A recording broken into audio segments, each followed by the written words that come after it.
മാഹിനാണ് നമ്മോടൊപ്പം ഉള്ളത്. നമസ്കാരം. നമസ്കാരം. ഒരു ഇൻട്രൊഡക്ഷൻ ഞാൻ കൊടുക്കേണ്ടി വരില്ല, എന്നാലും പല ആളുകൾക്ക് അറിഞ്ഞൂടായിരിക്കും, ഇൻട്രൊഡക്ഷൻ കൊടുക്കാം. ആരാ പറഞ്ഞത് അവരൊക്കെ ഇങ്ങ് കൊണ്ടുപോകാം നന്നായിട്ട്. കാരണം എനിക്ക് തോന്നുന്നു ഇപ്പം 24 വയസ്സിൽ ഏകദേശം 30 മുകളിൽ രാജ്യങ്ങൾ സന്ദർശിച്ച ആള്. അപ്പം ഈ ചെറുപ്പക്കാർ പിള്ളേർക്ക് അല്ലേ തന്നെ ട്രാവല്, ടൂറ്, യാത്ര എന്ന് പറഞ്ഞാൽ ഇഷ്ടമാണ്. അങ്ങനെയുള്ളതിൽ ഒരു പക്ഷേ നല്ലൊരു ഐക്കണായിരിക്കും.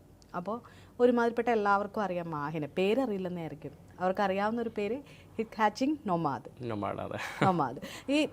ഈ പറഞ്ഞ പോലെ എന്താ, ലിഫ്റ്റ് ചോദിച്ച് സഞ്ചരിക്കുന്ന സഞ്ചാരി. +2 കഴിഞ്ഞിട്ടാണ് താങ്കൾ ഇങ്ങനെ യാത്രയിലേക്ക് പോയത്. ശരിക്കും എൻ്റെ ഒരു സംശയമാണ്, തിരുവനന്തപുരം അല്ലേ? ഈ +2 കഴിഞ്ഞൊക്കെ വീട്ടുകാരെങ്ങനെ സമ്മതിച്ച്? അത് ഓരോ ഡിപ്പെൻസ് ആണ്. നമ്മളിപ്പോൾ വീട്ടുകാരെ ഡിപ്പെൻഡ് ചെയ്ത് ജീവിക്കുവാണെങ്കിൽ വീട്ടുകാരുടെ എന്താ പറയുക, അവരുടെ റൂളൊക്കെ അനുസരിച്ച് ജീവിക്കേണ്ടി വരും. അപ്പോൾ നമ്മൾ സ്വന്തമായിട്ട് നമ്മൾ ജീവിക്കുകയാണെങ്കിൽ വീട്ടുകാരധികം നമ്മുടെ ജീവിതത്തിൽ ഇടപാടില്ല. അതെ, വീട്ടുകാരന്ന് കൺവിൻസ് ചെയ്യിക്കാൻ വലിയ പാടാണ്. അല്ല, ഞാൻ പെട്ടെന്ന് ഒരു ദിവസം യാത്രയെന്ന് പറഞ്ഞ് +2 കഴിഞ്ഞ് ഒരു ദിവസം പെട്ടെന്ന് ഇറങ്ങിയതല്ല. ഞാൻ മുമ്പ് യാത്രകൾ ചെയ്യുമായിരുന്നു. അപ്പോൾ യാത്രയുടെ എന്താ പറയുക, സൈസും ഡ്യൂറേഷനും എന്നൊക്കെ പറയില്ലേ, അതായത് നമ്മൾ എത്ര ദിവസം യാത്ര പോകുന്നു, എത്ര ദൂരം യാത്ര ചെയ്യുന്നു, അതൊക്കെ കുറച്ച് വ്യത്യസ്തമായിരുന്നു, ചെറുതായിരുന്നു. പിന്നീട് പഠനത്തിന് വേണ്ടി +2 കഴിഞ്ഞ് ബിരുദത്തിന് വേണ്ടി പുറത്തോട്ട് പോയപ്പോൾ കൂടുതൽ യാത്രകൾ തുടങ്ങി. അങ്ങനെ സ്റ്റെപ്പ് ബേസ് ചെയ്ത് തുടങ്ങി. അല്ലാതെ പെട്ടെന്ന് ഒരു ദിവസം യാത്രയ്ക്ക് വേണ്ടി അതൊന്നും പറയാം. ഇപ്പൊ +2 ശേഷം ബിരുദം എവിടെയായിരുന്നു എടുക്കാൻ പോയത്? ഗുജറാത്തിലായിരുന്നു. അങ്ങനെ ആ പോക്കാണ് ശരിക്കും ലൈഫിൽ ഒരു ടേണിംഗ് പോയിന്റ് ആയത്. അങ്ങനെ ആ സമയത്താണോ ഈ വീഡിയോ എടുത്തു തുടങ്ങി? ഇല്ല, അതൊക്കെ കഴിഞ്ഞ് ഞാനൊരു 3-3.5 വർഷം യാത്രകൾ ചെയ്തു. അത് കഴിഞ്ഞിട്ടാണ് കുറച്ച് പ്രസിദ്ധമായപ്പോൾ ആളുകൾ പറഞ്ഞു യൂട്യൂബിലോട്ടൊക്കെ കൂടെ വീഡിയോ ചെയ്യാൻ പറഞ്ഞു. അപ്പോൾ അങ്ങനെ അന്ന് ഏത് പ്ലാറ്റ്ഫോമിലായിരുന്നു ഇങ്ങനെ വീഡിയോസ് കൂടുതൽ? ഇൻസ്റ്റാഗ്രാമിൽ. അതിനു മുമ്പ് ഇങ്ങനെ ട്രാവൽ കമ്മ്യൂണിറ്റി ഗ്രൂപ്പുകളിലൊക്കെ സജീവമായിരുന്നു. പിന്നീടാണ് ഈ യൂട്യൂബ് രംഗത്തൊക്കെ എത്തിയത്. മാഹിന്റെ പല ഇന്റർവ്യൂ കണ്ടതിൽ ഈ കാര്യം എവിടെയും പറഞ്ഞിട്ടില്ല. മാഹിൻ പറയുന്ന ഇന്റർവ്യൂവിലെല്ലാം പറഞ്ഞേക്കുന്നത് ട്രാവലിനെ കുറിച്ചാണ്. അപ്പോൾ ഞാൻ ആലോചിച്ചു, നമുക്ക് എങ്ങനെയാണ് ഒരു വീട്ടുകാരെ, ഇപ്പോൾ ഒരുപാട് പേര് ഇപ്പോൾ സംശയം ചോദിക്കുന്നത്, എങ്ങനെ ആയിരിക്കാം ചേട്ടാ പോകുന്നത്, നമ്മളുടെ വീട്ടിലൊരു സുപ്രഭാതത്തിൽ നമുക്ക് പറ്റില്ല, നമ്മുടെ ഇഷ്ടം അതാണെന്ന് നമുക്കൊരു കുറച്ച് നാൾ കഴിയുമ്പോഴാണല്ലോ ഒരു മനസ്സിലാവണം. ഒരു എന്താ പറയുക, നമ്മൾ ഇറങ്ങി പുറപ്പെട്ട് കഴിയുമ്പോഴും ഇതല്ല എന്നാൽ എൻ്റെ ഇതാണ്, എനിക്ക് ചെയ്യേണ്ട മേഖല ഇതാണെന്നൊരു തോന്നലുണ്ടാവും. എനിക്ക് തോന്നുന്നു പല ഇന്റർവ്യൂവിലും പറഞ്ഞിട്ടുണ്ട് 50 വയസ്സ് വരെ. തീർച്ചയായിട്ടും 50-55 വയസ്സ് വരെ യാത്രയാണ്. പക്ഷേ +2 കഴിഞ്ഞ് പെട്ടെന്നുണ്ടായതല്ല. ഈ ഒരു ആഗ്രഹം പൊട്ടിമുളച്ചത് എന്താ പറയുക, ചെറുപ്രായത്തിലാണ്. അപ്പം അതിൻ്റെ ആ ഒരു പൊട്ടിമുളച്ച എന്താ പറയുക, പയ്യെ പടന്ന് പന്തലിച്ചു. ഇപ്പോൾ എന്താ പറയുക, അത് ഫലഭൂഷ്ടമായി ഇങ്ങനെ പൊയ്ക്കൊണ്ടിരിക്കുന്നു എന്ന് വേണമെങ്കിൽ പറയാം. ഒരുപാട് പേർക്ക് അസൂയ ഉണ്ടല്ലേ? എനിക്കുണ്ട് അസൂയ. കാരണം വെച്ചാൽ അങ്ങനെ എങ്ങനെ ഇതൊക്കെ പെട്ടെന്ന് സാധിക്കുന്നത്. നീ പറഞ്ഞ പോലെ തന്നെ ഗുജറാത്തിൽ പഠിക്കാൻ പോയിട്ട് അവിടെ നിന്നും എന്നിട്ട് ഡിഗ്രി എടുത്തിരുന്നോ? ഡിഗ്രി ഇടയ്ക്ക് വെച്ച് ഡ്രോപ്പ് ചെയ്തിരുന്നു. പിന്നെ സഞ്ചാരത്തിലേക്ക് പോയി. പിന്നീട് മറ്റൊരു ഡിഗ്രിക്ക് പുറകെ പോയി, അതും ഇടയ്ക്ക് വെച്ച് ഡ്രോപ്പ് ചെയ്തു. പക്ഷെ അതിലേറെ അറിവുകളുണ്ട്. ഞാൻ മാഹിന്റെ ഇന്റർവ്യൂ എല്ലാം ശ്രദ്ധിച്ചപ്പോൾ എനിക്ക് മനസ്സിലായത് ലൈഫിൽ എക്സ്പീരിയൻസ് കൊണ്ട് നമുക്ക് ഒരുപാട് കാര്യങ്ങൾ പഠിക്കാൻ പറ്റും. അങ്ങനെ എക്സ്പീരിയൻസിൽ ലേൺ ചെയ്ത ഒരാളാണ്. കാരണം അതിലൊരു ഇന്റർവ്യൂവിൽ ഒരു കോട്ട് പറയുന്നത് കേട്ട്, പല രാജ്യങ്ങളിൽ സന്ദർശിച്ചതിൽ മതത്തിന്റെ പേരിലാണ് പല രാജ്യങ്ങളിലും യുദ്ധങ്ങൾ നടക്കുന്നതെന്ന് ഒരാൾ പറഞ്ഞപ്പോൾ മാഹിൻ പറയുന്നുണ്ട്, മതത്തിന്റെ പേരിലല്ല, അധികാരത്തിന് വേണ്ടിയിട്ടാണ്, അധികാരമോഹത്തിനും പണക്കൊതിക്കും വേണ്ടിയിട്ട്. പക്ഷെ അതിനെ മതത്തിനെ കൂട്ടുപിടിക്കുന്നു എന്ന് പറയുന്നത്. എങ്കിൽ ഇത്രയും രാജ്യങ്ങൾ കണ്ട മാഹിന് എങ്ങനെയാണ് ഈ അധികാരവും ഈ പണവും എങ്ങനെയാണ് അവിടെ വർക്കൗട്ട് ആവുന്നതെന്ന് പറയാൻ പറ്റും? ഇപ്പോൾ ഒരുപാട് കൺട്രീസിൽ കണ്ടിരുന്നു. ഇതിനൊരു ടോട്ടൽ കോറാണല്ലോ ഈ പറഞ്ഞ സ്റ്റേറ്റ്മെന്റ്. അതെങ്ങനെയാണെന്നൊന്ന് പറയാമോ? ഇപ്പം മതം അതിനൊരു ഭാഗമല്ല എന്ന് പറയുന്നതുകൊണ്ടാണ്. അതിനൊരു വലിയൊരു എക്സാമ്പിൾ വെച്ച് തന്നെ തുടങ്ങാം. നമുക്കിപ്പോൾ താലിബാൻ എങ്ങനെയാണ് ഉണ്ടായതെന്ന് നമുക്ക് ആളുകൾക്ക് പെട്ടെന്ന് മനസ്സിലാക്കാൻ വേണ്ടി ഞാൻ പെട്ടെന്ന് പറയുന്നതാണ്. താലിബാൻ എന്ന് പറയുന്നത് എന്താ പറയുക, പെട്ടെന്ന് ഒരു ഒക്കുപ്പേഷൻ ഫോഴ്സായിട്ട് തുടങ്ങിയൊരു സംഭവം, റെസിസ്റ്റൻറ്റ് ഫോഴ്സായിട്ട് തുടങ്ങിയൊരു വിദ്യാർത്ഥി സംഘടനയുടെ ഒരു കൂട്ടമാണ് താലിബാൻ. താലിബാൻ എന്ന് പറയുമ്പോൾ വിദ്യാർത്ഥികൾ എന്നാണ് അറിയപ്പെടുന്നത്. അതിൻ്റെ മീനിങ്, താലിബാൻ്റെ മീനിങ് വിദ്യാർത്ഥികൾ എന്നാണ്. അപ്പോൾ അവർ എന്താ പറയുക, ഒരു റെസിസ്റ്റൻറ്റ് ഫോഴ്സായിട്ട് സോവിയറ്റ് യൂണിയനെതിരെ പോരാടാൻ വേണ്ടി തുടങ്ങിയതാണ്. അങ്ങനെ ആ ഒരു ഗ്രൂപ്പ് പടന്ന് പന്തലിച്ച് പോകുമ്പോൾ ഓൾമോസ്റ്റ് അതിൻ്റെ മുൻനിരയിൽ നിൽക്കുന്ന കുറേ പേര് കാണുമല്ലോ. അപ്പോൾ ആ മുൻനിരയിൽ നിന്ന പല ആളുകൾക്കും അധികാരമോഹം കിട്ടണം എന്നുള്ള ഒരു കാരണം കൊണ്ടാണ് താലിബാനിൽ നിന്ന് അൽ ഖ്വയ്ദ എന്ന് പറയുന്ന വിഭാഗം വേറെ വന്നത്. താലിബാനും ഇസ്ലാമിക് എക്സ്ട്രീമിസ്റ്റാണ്, അൽ ഖ്വയ്ദയും ഇസ്ലാമിക് എക്സ്ട്രീമിസ്റ്റ് ആണെങ്കിൽ എന്തിന് അവർ രണ്ട് വിഭാഗമായിട്ട് മാറണം? അവരൊന്നായിട്ട് നിന്നാൽ പോരെ, അപ്പോഴല്ലേ അവർ കൂടുതൽ പവർ കിട്ടും. ഇപ്പം രണ്ട് ഇത് ആവാൻ കാരണം അവർക്ക് ഏതെങ്കിലും 2 പേർക്ക് അധികാരം കിട്ടണം. ഇന്ത്യയുടെ വിഭജനം പറയുവാണ്. ഇന്ത്യയുടെ വിഭജനം ആക്ച്വലി നമ്മുടെ മുഹമ്മദ് അലി ജിന്നയ്ക്ക് നേതാവാവണം എന്നുള്ള കാരണത്താലല്ലേ പിന്നീട് അത് 2 രാജ്യങ്ങളിലേക്ക് പോയത്. അല്ലെങ്കിൽ ഒറ്റ ഇതായിട്ട് ആ ഒരു ഇന്ത്യൻ സബ് കോണ്ടിനെന്റ്, അതെ ഇന്ത്യൻ സബ് കോണ്ടിനെന്റ് എന്ന് പറയുന്ന നിലയിൽ ഇപ്പോഴും പോകുമായിരുന്നു. ഇപ്പം മുഹമ്മദ് അലി ജിന്നയ്ക്ക് ഇന്ത്യൻ പ്രധാനമന്ത്രിയാകണം, അല്ലെങ്കിൽ ആ ഒരു ഭരണം, ആ ഒരു സ്ഥലത്തിൻ്റെ ഭരണം കിട്ടണം. പിന്നെ അതിനുശേഷമല്ലേ മുസ്ലിങ്ങൾക്ക് ഒരു രാജ്യം, ഹിന്ദുക്കൾക്ക് ഒരു രാജ്യം എന്നുള്ള കൺസെപ്റ്റ് ഇന്ത്യ പാകിസ്ഥാൻ എന്ന് പറയുന്ന ഇത് വന്നത്. പിന്നെ ISISന്റെ കാര്യം പറയുകയാണെങ്കിൽ പെട്ടെന്ന് അബൂബക്കർ അൽ ബാഗ്ദാദി പണ്ട് മുതലേ സ്വന്തമായിട്ട് ഉണ്ടാക്കി ഒരു സംഘടന ഉണ്ടാക്കിയതല്ല ഈ ഒരു IS എന്ന് പറയുന്നത്. പെട്ടെന്ന് അൽ ഖ്വയ്ദ എന്ന് പറയുന്ന വിഭാഗത്തിൽ നിന്ന് പെട്ടെന്ന് മാറിയിട്ട് IS എന്ന് പറയുന്ന വിഭാഗം വന്നു. കാരണം എന്നാൽ മാത്രമേ അദ്ദേഹത്തിന് അതിൽ ഏതെങ്കിലും ഒന്നിലും ടോപ്പ് ആവാൻ കഴിയൂ. അപ്പം എന്നിട്ട് അതിനോട് മതം കൂട്ടുപിടിക്കുന്നു. ചില ആളുകൾ മതം കൂട്ടുപിടിക്കാറില്ല, ചില ആളുകൾ മതം കൂട്ടുപിടിക്കാറുണ്ട്. അപ്പം എല്ലാത്തിനും ഞാൻ മനസ്സിലാക്കിയിടത്തോളം, അല്ലെങ്കിൽ നമ്മൾ കൂടുതൽ സൂക്ഷ്മമായി പരിശോധിച്ചാൽ നമുക്ക് മനസ്സിലാവുന്ന കാര്യമാണ് ഇതെല്ലാം അധികാരമോഹത്തിന് വേണ്ടി മാത്രമാണ്. അതിപ്പം നമ്മുടെ ലോക്കൽ അഡ്മിനിസ്ട്രേഷൻ പൊളിറ്റിക്സ് ഇല്ല, നമ്മുടെ നാട്ടിൽ നടക്കുന്ന ഈ പൊളിറ്റിക്സ് ആയാലും നമുക്ക് മനസ്സിലാവുന്നതേ ഉള്ളൂ. അല്ലെങ്കിൽ നമ്മുടെ പള്ളികളിലെ ഇലക്ഷൻ നോക്കും. ഇപ്പം മുസ്ലിം പള്ളികളിലെ ഇലക്ഷൻ ഞാൻ കഴിഞ്ഞ ദിവസങ്ങളിൽ നമ്മുടെ നാട്ടിൽ നടന്ന സംഭവമാണ്. പിന്നെ നമ്മൾ സുഹൃത്തുക്കളായിട്ട് സംഭാഷണം നടത്തിയപ്പോൾ ഞാൻ കേട്ടതെന്ന് പറയുമ്പം അധികാരത്തിന് വേണ്ടി അങ്ങോട്ടും ഇങ്ങോട്ടും അടിയാണ്. മനസ്സിലായില്ലേ?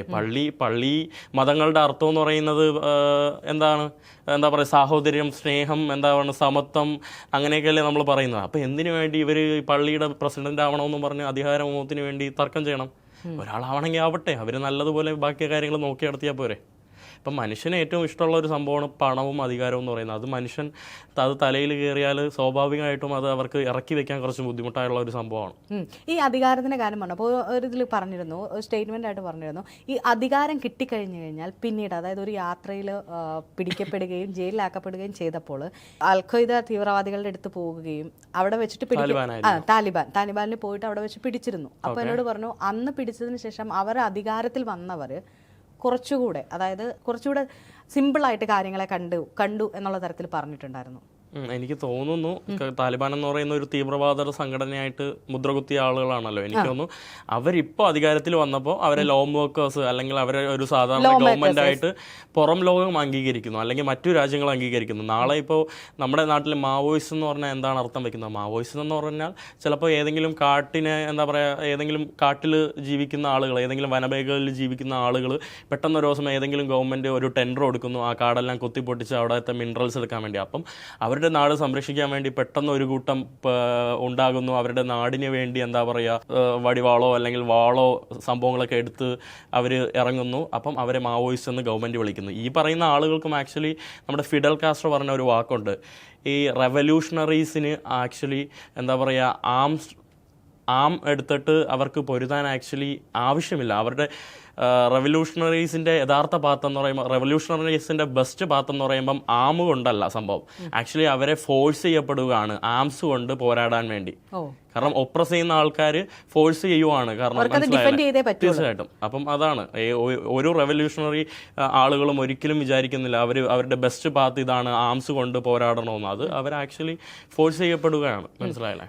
ഈ അടുത്ത കാലത്ത് ഞാൻ കഴിഞ്ഞൊരു ദിവസം ഒരു റീൽ കണ്ടപ്പോഴാണ് വീണ്ടും ഓർത്തത്. അതായത് സിമ്പിളായിട്ട് പറഞ്ഞേക്കുന്നു, എവിടെയൊക്കെ പോയാലും എൻ്റെ തിരുവനന്തപുരം ഞാൻ കണ്ടപ്പോൾ ഇത്രയും നല്ലൊരു പ്രദേശം, അതായത് ഇങ്ങനെ ലാസ്റ്റ് വീഡിയോയിൽ പറയുന്നുണ്ട്, നിങ്ങളുടെ തൊട്ടടുത്തുള്ള സ്ഥലങ്ങൾ പോയി കാണൂ എന്ന് പറയുന്നുണ്ട്. അപ്പോൾ ഇതിനു മുന്നേ തിരുവനന്തപുരത്ത് പോയിട്ടില്ല, അല്ലെങ്കിൽ തിരുവനന്തപുരം എക്സ്പ്ലോർ അന്ന് ചെറുതിലെയുള്ള തിരുവനന്തപുരം ആ തൊട്ടടുത്തുള്ള പ്രദേശങ്ങൾ എക്സ്പ്ലോർ ചെയ്യുന്നതിനെ കഴിഞ്ഞ് മുന്നേ ചെയ്തിട്ടില്ല, അല്ലെങ്കിൽ ഇപ്പം ചെയ്തപ്പോൾ അതിൻ്റെ ഒരു ഡിഫറൻസ് എന്തായിരുന്നു? കാരണം ഇത്രയും ലോകം അന്നും ഇന്നും സുന്ദരമാണ്. പക്ഷെ നമ്മൾ ചില കാര്യങ്ങൾ നമ്മൾ ചെറിയ രീതിയിൽ, ഇപ്പൊ ഞാൻ ഒരു എക്സാമ്പിൾ നിങ്ങൾ ഉദ്ദേശിച്ചെന്ന് പറയുമ്പോൾ വെള്ളായണിക്കായലിനെ കുറിച്ചാണ്. ഞാൻ വെള്ളായണിക്കായൽ ജീവിതത്തിൽ ഇതുവരെയായിട്ടും പോയിട്ടില്ല. ബട്ട് അന്നൊരു ദിവസം വെള്ളായണിക്കായലിൽ പോയി നമ്മൾ അവിടെ കായലിൻ്റെ തീരത്തിരുന്ന് ഭക്ഷണം കഴിച്ചപ്പോൾ കിട്ടുന്ന ഒരു സന്തോഷം അത് വേറെയാണ്. അപ്പോൾ പെട്ടെന്ന് മനസ്സിൽ ഉദിച്ച ആശയവും മനസ്സിലും ഞാൻ മനസ്സിലാക്കിയ ഒരു എക്സ്പീരിയൻസ് ചെയ്ത സംഭവമാണ് എന്ത് മനോഹരമായിരുന്നു ആ കുറച്ച് നിമിഷങ്ങൾ. അപ്പം എന്തുകൊണ്ട് നമുക്കും ലോകം മുഴുവൻ സഞ്ചരിക്കണമെന്നില്ല. ആനന്ദം കണ്ടെത്താനാണെങ്കിൽ നമുക്കൊരു സ്ഥലത്ത് പോയിരുന്ന് മനോഹരമായിട്ടുള്ള സ്ഥലത്ത് നിന്ന് ഭക്ഷണം കഴിച്ചാലും നമുക്ക് ആ ഒരു സന്തോഷം കിട്ടും. അപ്പോൾ ആ ഒരു രീതിയിൽ ഞാൻ പെട്ടെന്ന് എക്സ്പ്രസ് ചെയ്തതാണ് എൻ്റെ ഒരു അത് തന്നെയാണ് സംഭവം. അപ്പം ഈ പറഞ്ഞ ഇത്രയും സ്ഥലങ്ങൾ കണ്ടിട്ടും പലപ്പോഴും പറയുന്ന എനിക്ക് മരിക്കുവാണെങ്കിൽ എൻ്റെ വീട്ടുകാരുടെ ഒപ്പം എനിക്ക് കല്യാണം കഴിക്കണമെങ്കിൽ നാട്ടിൽ നിന്ന്, അതായത് നമ്മുടെ ഒരു രീതിയിൽ, അതെന്തുകൊണ്ടായിരിക്കും അങ്ങനെ ഒരു തോട്ട് വന്നത്? കാരണം പലരും അവരുടെ ആഗ്രഹങ്ങൾക്കനുസരിച്ച് എങ്ങനെയെങ്കിലും വെളിയിൽ നിന്ന് ഒരാളെ കല്യാണം കഴിക്കാൻ സെറ്റിൽഡ് ആവുക എന്നുള്ളൊരു രീതിയിൽ പറയുന്നുണ്ട്. അപ്പോൾ എങ്ങനെയാണ് ഇത്രയും സഞ്ചരിച്ചിട്ട് അതൊന്നും വേണ്ട, നമുക്ക് നമ്മുടെ നാട് വീട്, പണ്ടത്തെ സിനിമകളിൽ പറയുന്നല്ലോ നാട് വീട് അമ്പലം ആൽത്തറ കുളം എന്നൊരു സെറ്റിലേക്ക് വന്ന് അത് മറ്റേ ഒരു എനിക്ക് അറിയില്ല, അക്കരപ്പച്ച അങ്ങനെ ഇക്കരെ നിൽക്കുമ്പോൾ അക്കരപ്പച്ച. അതെ, ഇക്കരെ നിൽക്കുമ്പോൾ അക്കരപ്പച്ച. അപ്പം നമുക്ക് ഇവിടെ നിൽക്കുമ്പോൾ നമുക്ക് തോന്നുന്നതാണ് പുറത്തുള്ള മാത്രമേ ഭംഗിയുള്ളൂ, പുറത്തുള്ള മാത്രം സംസ്കാരങ്ങൾ മാത്രമേ നന്നായിട്ടുള്ളൂ എന്ന്. അപ്പം മാത്രമല്ല ഈ ഒരു ലോകത്തിൻ്റെ ഒരു ക്വാളിറ്റി എന്ന് പറയുമ്പോൾ നമ്മൾ പല രാജ്യങ്ങൾ പോകുമ്പോൾ എപ്പോഴും ഒരു കൾച്ചറൽ ഷോക്ക് കിട്ടുന്നതിൻ്റെ കാരണം പലയിടങ്ങളിലും പല വ്യത്യസ്തമായിട്ടുള്ള കൾച്ചറാണ്. ഞാൻ കണ്ടതെന്ന് പറയുമ്പോൾ പല ആളുകളും ആ കൾച്ചറിൽ നിന്ന് മാറിപ്പോകുന്ന ജനതയാണ് ഞാൻ എൻ്റെ യാത്രാ ജീവിതത്തിൽ നിരന്തരം കാണുന്നത്, എസ്പെഷ്യലി നമ്മുടെ യങ്സ്റ്റേഴ്സ്. അപ്പോൾ എന്തുകൊണ്ട് ഞാൻ എൻ്റെ കൾച്ചർ കാത്തു സൂക്ഷിച്ചുകൂടാ? എനിക്ക് കല്യാണം കഴിക്കണമെങ്കിൽ ആരെയും കല്യാണം കഴിക്കാം, പക്ഷേ എൻ്റെ നാട്ടിൽ നിന്ന് എൻ്റെ നാടിനനുസരിച്ചുള്ള കൾച്ചർ വഴി കഴിക്കുമ്പോൾ അത് വേറൊരു സന്തോഷമാണ്. ഇപ്പം എനിക്കൊരു യൂറോപ്യക്കാരിയെ കല്യാണം കഴിക്കാം, അല്ലെങ്കിൽ ആഫ്രിക്കക്കാരിയെ കല്യാണം കഴിക്കാം, പക്ഷേ എന്തുകൊണ്ട് എൻ്റെ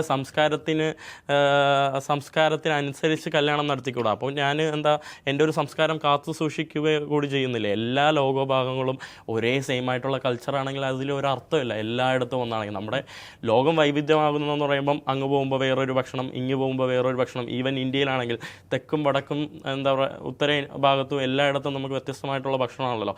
ഭക്ഷണം മാത്രമല്ല, തീർച്ചയായിട്ടും നമ്മുടെ അങ്ങാണെങ്കിൽ ഇപ്പം ഞങ്ങൾ ചായക്ക് കുടിച്ചത് കായ്പോളയാണ്. തിരുവനന്തപുരത്ത് പോയിട്ട് കായ്പോള എന്ന് ചോദിച്ചാൽ അവർക്ക് അതെന്തെന്ന് പോലും അറിയില്ല. അപ്പോൾ അതാണ് ഈ ലോകത്തെ വൈവിധ്യമാക്കുന്നത്. അപ്പോൾ ആ ഒരു വൈവിധ്യം നിലനിർത്തുക എന്നുള്ളത് എൻ്റെ ഒരു ചെറിയൊരു കടമയായിട്ടും കൂടെ എനിക്ക് തോന്നിയിട്ടുണ്ട്, ഒരു യാത്രക്കാരൻ എന്നുള്ള നിലയിൽ.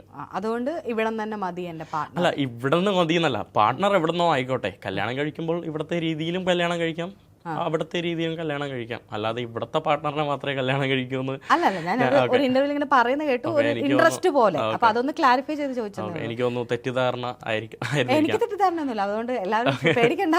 തെറ്റിദ്ധരിച്ചതായിരിക്കാം. എനിക്ക് അങ്ങനെയൊന്നുമില്ല. എവിടെ നിന്നായാലും ഓക്കെ, കല്യാണം കഴിക്കും ഇങ്ങനെ നമ്മുടെ കൾച്ചറിന് അനുസരിച്ച് എല്ലാം നിൽക്കുള്ളൂ എന്നുള്ള രീതി. അല്ല, ഇപ്പം അങ്ങനെയല്ല. ഇപ്പം ഞാൻ കല്യാണം കഴിക്കുമ്പോൾ ഇപ്പോൾ നാട്ടിൽ കല്യാണം കഴിക്കുമ്പോൾ പുരുഷന്മാരൊക്കെ ഇപ്പോൾ ബ്ലേസേഴ്സും കോട്ടും സ്യൂട്ടൊക്കെ ആണല്ലോ ഇടുന്നത്. എൻ്റെ കല്യാണം കഴിക്കുമ്പോൾ സാധാരണ മുസ്ലിംസ് എങ്ങനെയാണ് പണ്ട് കല്യാണം കഴിക്കുമ്പോൾ ഇടുന്നത്? ഒരു വെള്ളമുണ്ട്, ഒരു വെള്ള ഷർട്ട്, തലയിൽ ഒരു കർച്ചീഫ്. അത് തന്നെയാണ് എൻ്റെ കല്യാണത്തിനും ഞാൻ ആഗ്രഹിക്കുന്നത്. അതിപ്പം നാളെ ഞാൻ വേറെ മാറ്റി പറയാം, കാരണം നമ്മൾ യാത്ര ചെയ്തുകൊണ്ടിരിക്കുകയാണല്ലോ, നമ്മൾ മാറിക്കൊണ്ടിരിക്കും, മനസ്സിലായില്ല. അപ്പോൾ ഇപ്പോൾ ഉള്ള എൻ്റെ ഒരു കൺസെപ്റ്റ് പ്രകാരം എനിക്ക് അങ്ങനെ ഒരു കല്യാണ മണ്ഡപത്തിൽ ഇരിക്കാനാണ് എനിക്ക് താല്പര്യം. അതിലേക്ക് തന്നെയാണ് എൻ്റെ ചോദ്യം. കാരണം ഈ പെണ്ണിൻ്റെ കാര്യം ഞാൻ ചോദിച്ചത് അതുകൊണ്ടാണ്. ഇപ്പോൾ ഒരുപാട് രാജ്യങ്ങളിൽ സഞ്ചരിച്ചു. എനിക്ക് തോന്നുന്നു ഏറ്റവും കൂടുതൽ റിമോട്ടായിട്ടുള്ള ഗ്രാമങ്ങളിൽ കൂടിയും എന്നാൽ എക്സ്പെൻസീവ് ആയിട്ടുള്ള സ്ഥലങ്ങൾ സന്ദർശിച്ചിട്ടുണ്ട്, റിമോട്ടുള്ള സ്ഥലങ്ങൾ സന്ദർശിച്ചു. അവിടെയുള്ള ഗേൾസ്, ഇപ്പം നമ്മുടെ കേരളത്തിലെ ഗേൾസും അവിടെയുള്ള സ്ത്രീകളും, ഇപ്പോൾ ഓരോ സ്ഥലത്തെയും ഓരോരോ പ്രത്യേകതയുണ്ട്.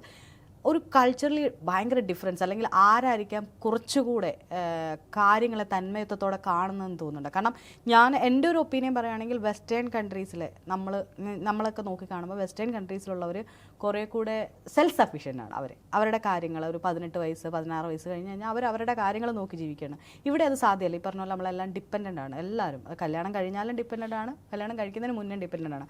അപ്പോൾ അങ്ങനെയുള്ളപ്പോൾ എങ്ങനെയായിരിക്കാം ഒരു കൾച്ചറിനെ നോക്കി കാണുന്നത്, ലേഡീസിൻ്റെ ഒരു കൾച്ചറിനെ? എനിക്കൊന്നും ലേഡീസ് മാത്രമല്ല, ഇപ്പം ഏതൊരു വ്യക്തിയായാലും നമ്മൾ കൂടുതൽ ഡിപ്പെൻഡൻ്റ് ആയിട്ടാണ് ജീവിക്കുന്നത്. പിന്നെ അതിലുപരി നമ്മൾ ഡിപ്പെൻഡൻ്റ് ആക്കാൻ നമ്മുടെ ഫാമിലി സമ്മതിക്കുന്നില്ല. ഇപ്പോൾ ഒരു എക്സാമ്പിൾ പറയുകയാണെങ്കിൽ, എൻ്റെ വീട്ടിൽ എനിക്ക് സ്വന്തമായിട്ട് അധികം കുക്ക് ചെയ്യാൻ അറിയില്ലെങ്കിലും എനിക്ക് സ്വന്തമായിട്ട് കാര്യങ്ങൾ നോക്കാൻ അറിയാം. പക്ഷെ അതേസമയം ഉമ്മ എപ്പോഴും ചോദിക്കുന്നതെന്ന് പറയുമ്പോൾ ഇതുണ്ടാക്കട്ടെ അതുണ്ടാക്കട്ടെ. എനിക്ക് അതിൻ്റെ ആവശ്യമില്ല, മനസ്സിലായില്ലേ?